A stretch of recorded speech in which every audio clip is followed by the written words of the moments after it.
Olá a todos, é com muito prazer que estamos aqui mais uma vez desde o Tempo dos Maiores Milagres, na Zona Sul de São Paulo, para dar continuidade à nossa meditação na Epístola de Judas, versículo 10, que nos ensina coisas importantíssimas para que você e eu venhamos blindar a nossa fé, manter a nossa fé saudável. Muitas pessoas, infelizmente, se enfermaram na fé, se corromperam, se confundiram e, consequentemente, naufragaram. Já os que nutriram a sua fé com a meditação e a prática, a obediência à palavra de Deus, tiveram a sua fé fortalecida, saudável e, graças a Deus, estão em paz com Jesus. E os que já partiram estão desfrutando do paraíso. Apesar das aflições, nós estamos em paz, vencendo as aflições com ânimo e vencendo o mundo, evangelizando o mundo. Sabe, aproveitando, vencer o mundo é você não se deixar dominar por ele, mas dar a ele, quer dizer, a sociedade, as pessoas que fazem parte deste mundo, a oportunidade de conhecer o autor da vida. E aqui está o versículo 10 que nós vamos meditar. Deixe-me fazer uma oração. Meu Deus, abra o nosso entendimento para que possamos entender a tua boa, perfeita e agradável vontade, de forma que a nossa alma seja saudável, a nossa fé seja fortalecida e assim possamos te servir mais e melhor, em nome de Jesus. Amém. Está aí. Estes, referindo-se às pessoas, que não aceitam ser repreendidas, contrariadas, não aceitam atribuir a honra e o respeito aos seus servos. Quando ele fala sobre Satanás, que lutou com o diabo, que disputava pelo corpo de Moisés e há temor nos anjos, em se dirigir a um servo de Deus e até os inimigos de Deus, a exemplo de Satanás. E aqui ele fala dessas pessoas que se deixaram se corromper. E ele então fala, estes, porém, dizem mal do que não sabem. As pessoas, quando não têm discernimento espiritual, maturidade espiritual, então a pessoa, ela julga, ela condena a esposa, o membro, os incrédulos ou os crentes. Ela acaba julgando as pessoas pelo que ela ouve, ou pelo que ela vê, ou pelo que ela sente, pelo que ele acha. Nós temos tendência de nos aproximar e de nos relacionarmos com as pessoas com que a gente se identifica, Até a sua forma de se vestir, Bem, já o cristão não. O cristão, ele não se deixa influenciar pelo que os seus olhos veem, os seus ouvidos ouvem, o seu coração sente, mesmo porque o cristão verdadeiro, ele sabe que Deus não vê como vê o homem, Deus vê o íntimo, O homem vê o exterior. E aqui ele diz, olha, essas pessoas, elas falam do que não sabem. Tem gente falando de Deus, mas não conhece a Deus. Não tem um Espírito Santo.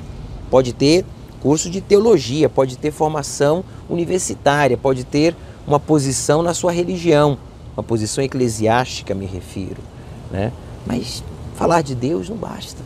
Você tem que conhecê-lo, para que então você possa realmente transmitir o Espírito de Deus para aqueles que lhe ouvem. A exemplo do que está acontecendo agora.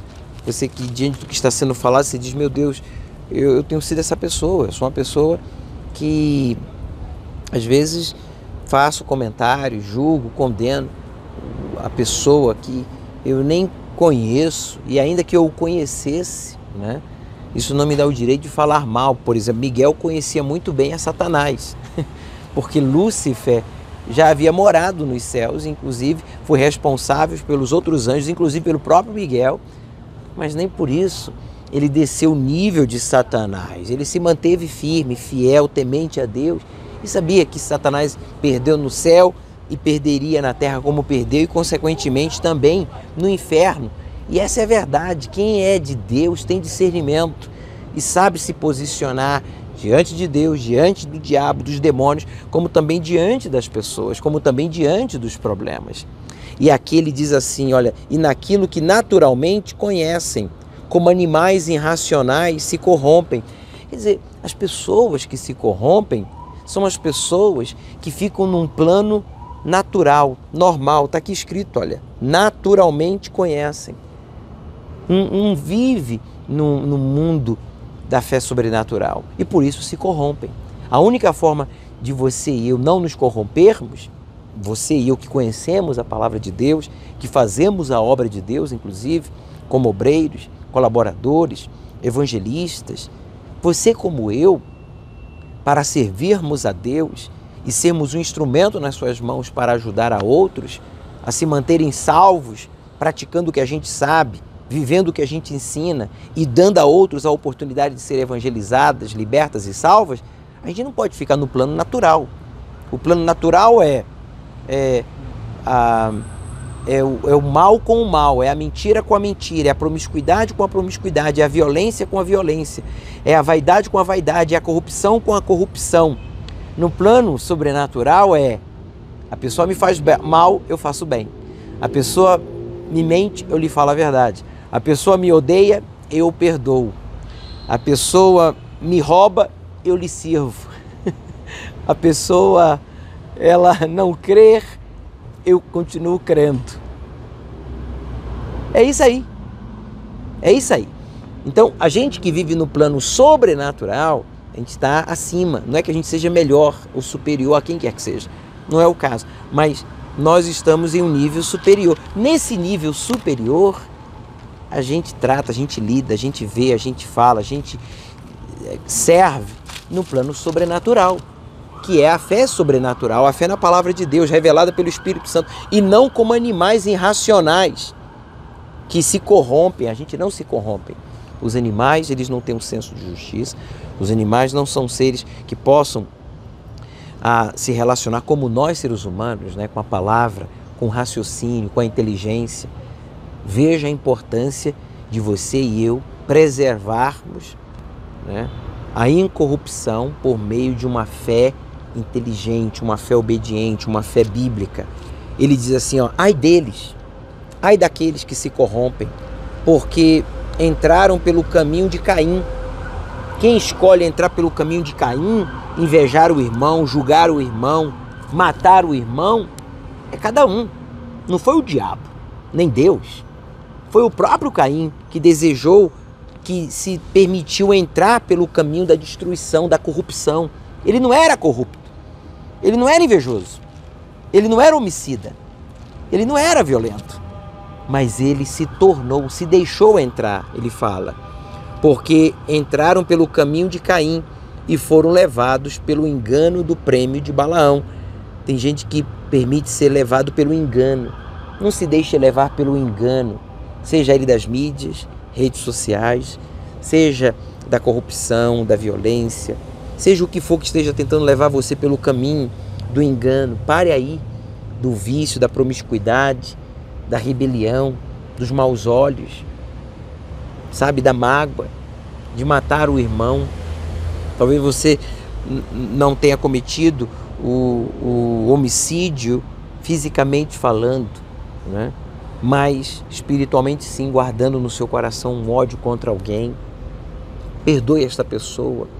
Pare de julgar, se condenar ou julgar e condenar a quem quer que seja.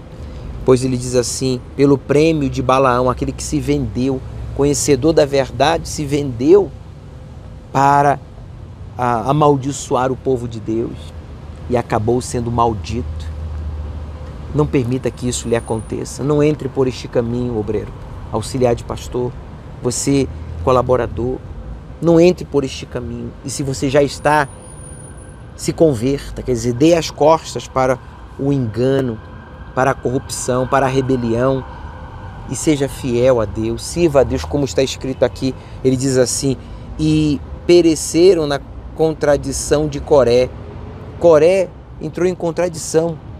Ele que também se rebelou contra a autoridade constituída por Deus, achando que Moisés, Arão, né, estavam se aproveitando da liderança, estavam fazendo da liderança, né, algo familiar, como se fossem eles que tivessem sido se escolhidos. Não foram eles que se escolheram, eles se prontificaram e Deus, que os havia chamado, os escolheu. É assim. Então, ao invés de você ficar, sabe, se deixando influenciar pelos Corés da vida, os Balaãos da vida, os Caíns da vida, escolha justamente o contrário. Seja fiel, seja grato, seja temente. Isso vai fazer bem a você, vai fazer bem à sua família, vai fazer bem aos seus funcionários superiores, colegas de trabalho, vai fazer bem à igreja, vai fazer bem à sociedade, vai fazer bem a todo mundo. Vai fazer mal somente ao mal, mas ao que é bom e os que são do bem, não. Ele diz aqui, olha, caíram, eles pereceram na tradição, na contradição de Coré, que se rebelou e aconteceu o que aconteceu, uma desgraça.